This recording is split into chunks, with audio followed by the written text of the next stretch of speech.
Excuse দেওয়ার মাধ্যমে আমরা আমাদের দায়িত্ব এড়াতে চাচ্ছি না। আগামী অক্টোবরের মধ্যে তারা আমাদেরকে সেইভাবে গ্যাস দেওয়ার চেষ্টা করবে যাতে আমরা আমাদের মিল ফ্যাক্টরিগুলোতে গ্যাস সরবরাহ করতে পারি। এর ভিতরে আমরা যদি শুধু জ্বালানি খাতের কথাই চিন্তা করি, কিভাবে ফ্যাসিবাদী স্বৈরাচার এই জ্বালানি খাতটাকে তাদের পকেট ভারী করার একটি খাত হিসাবে তারা এটাকে বিবেচনা করেছিল।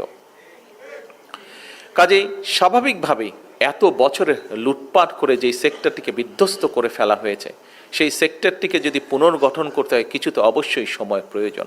আজকে অনেকেই বলেন, দেখলাম বিভিন্ন জন বিভিন্ন বক্তব্য দিয়েছেন, আমরা এক্সকিউজ দেওয়ার মাধ্যমে আমরা আমাদের দায়িত্ব এড়াতে চাচ্ছি না। হ্যাঁ, সমস্যা আছে, আমরা জানি, আমরা সেই সমস্যাটাকে অ্যাড্রেস করতে চাই। অনেকেই বলছেন যে বিভিন্ন বাসা বাড়িতে বা বিভিন্ন মিল ফ্যাক্টরিতে গ্যাস পাওয়া যাচ্ছে না, ফলে হয়তো অনেক জায়গায় অনেক মিল ফ্যাক্টরি চালানো যাচ্ছে না, অনেক বাসা বাড়িতে হয় না, রান্না বান্না করা যাচ্ছে না। ইয়েস, উই অ্যাডমিট সমস্যা আছে, কিন্তু সমস্যার সমাধানের জন্য আমরা নিরন্তর কাজ করারও চেষ্টা করছি, পরিচালনা উপায়টি বের করারও চেষ্টা করছি। আপনারা নিশ্চয়ই দেখেছেন, গতকালকে পেপারে এসছে, দেখেছেন যে আমরা পার্শ্ববর্তী দেশ মায়ানমার থেকে গ্যাস আনার জন্য আলোচনা এরই মধ্যে শুরু করেছি। ফ্যালকন অ্যালুমিনিয়াম মাল্টিলেয়ার অ্যানোডাইজড হওয়ায় সম্পূর্ণ স্ক্র্যাচ প্রুফ। Falcon aluminium. শুধু এটিই নয়, আমরা কিছুদিন আগে আপনাদের খেয়াল আছে যে আমি মালয়েশিয়া এবং চায়নাতে গিয়েছিলাম। মালয়েশিয়াতে আমি ওখানে যে আছে পেট্রোনাস একটি তাদের কোম্পানি আছে, সেই কোম্পানির সাথে আমরা আলোচনা করেছি। সেই কোম্পানি একটি কাজ করে থাকে, ওটার টেকনিক্যাল নামটা আমি মনে করতে পারছি না এই মুহূর্তে। তারা যেটি করে, পেট্রোনাস কোম্পানি, এটি তারা পুরো ইন্দোনেশিয়াতে তারা করছে এবং জাপানের সাথেও তারা এটি চুক্তি করেছে, আগামী 20 বছর তারা জাপানকে সহযোগিতা দেবে। সেটি হচ্ছে কন্টেনারের মধ্যে করে তারা গ্যাস নিয়ে যায়, এলএনজি গ্যাস তারা নিয়ে যায়।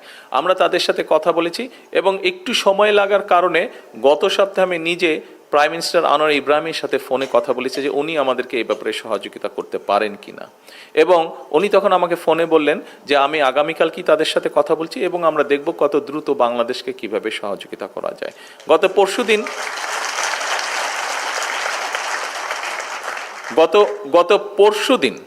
পরশুদিন পেট্রোনাস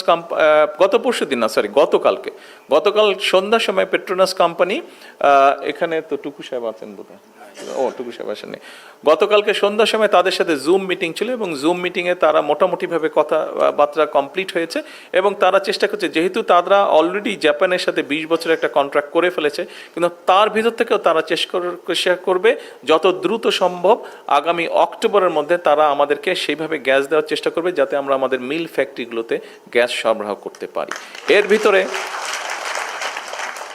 এর ভিতরে আমরা চেষ্টা করছি যে একইভাবে আরও কিছু এইভাবে নিয়ে এসে আমাদের প্রায় 8টার মতন আমাদের বিদ্যুৎ কেন্দ্র আছে, যেই বিদ্যুৎ কেন্দ্রগুলোতে যদি আমরা গ্যাস সরবরাহ করতে পারি সাথে সাথে, তাহলে আগামী 3-4 ঘন্টার মধ্যে এইগুলোতে যদি গ্যাস কানেকশন দেওয়া যায় 3 থেকে 4 ঘন্টার মধ্যে আমরা 4000 মেগাওয়াট বিদ্যুৎ আমরা গ্রিড লাইনে সংযুক্ত করতে পারবো। এটাও কিভাবে করা যায় সেটিরও আমরা চেষ্টায় আছি। তো এখন এই যে কথাগুলো আপনাদেরকে বললাম, এই কথাগুলো বলার কারণ হচ্ছে যে আমাদেরকে দেখানো হয়েছে কুইক রেটাল বা এটা সেটা অনেক কিছু করে আমাদেরকে দেখানো হয়েছে, একটা অবস্থা তৈরি করা হয়েছে যে হ্যাঁ সব কিছু ঠিক আছে, কিন্তু আসলে অবস্থা কোনো কিছুই ঠিক নেই। যদি ঠিক থাকতো তাহলে বর্তমানে আমাদেরকে এই সমস্যা পোহাতে হতো না।